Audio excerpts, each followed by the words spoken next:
Over the last year, we have seen an unprecedented amount of anti-transgender legislation introduced across the country, particularly targeting youth. In the interest of centering their voices, we have created a space to hear directly from young trans and non-binary folks about what brings them joy. My trans joy is creating celebratory representations of members in my community. What obstacles stand in their way. Anyone telling your story for you and then telling it wrong, how do you contend with that? And what we can do to fight for their future. In every culture, trans kids will keep coming out. Will they be supported or will they be harmed? I know one of the big spaces that is really important for us to have affirming care is within healthcare, right? And so with the show of hands, like who has been able to find like an affirming doctor? Okay, I see that it's a little bit complicated. Let's dive into that. To find even like an endocrinologist is really hard.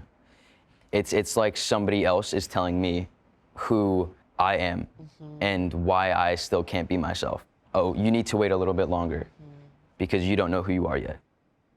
That was like a cannonball through my chest because I was like, I've been feeling this way since I can remember, you know? And also finding things like reproductive health care. For example, I really needed Plan B, and I called 1,001 different doctors, and I was like, can I take this with testosterone? And they were like, you can't actually get pregnant. You're a man. And I'm like, look. You know, I know what my anatomy is and whatnot. So yeah, space matters. It's absurd at some point because some of these people haven't met like a trans person in their life. Wow, okay, we're going there. For, you know, normal checkups and stuff, I still have to go to a normal doctor. It's kind of, I don't know, it's a little uncomfortable, just feels weird. But I go to a doctor. It's for like all LGBTQIA plus healthcare, and it just feels safer.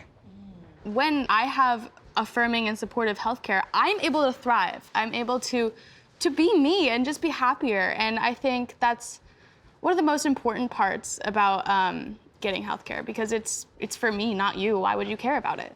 It is often like cis adults talking about trans youth in healthcare.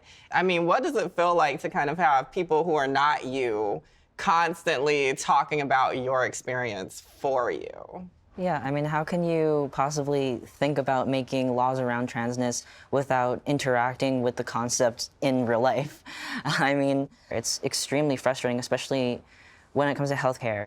It's frustrating too when you have a really good solution to a problem and you can't tell them because you're not going to be offered a seat at that table. And it makes us real. It puts something in front of your eyes for you to see it. You're seeing someone living their life as a trans person. Right. And that's something that I've noticed with a lot of people is like, once they hear my story, then they think about it in a different light and in a different way. Yeah.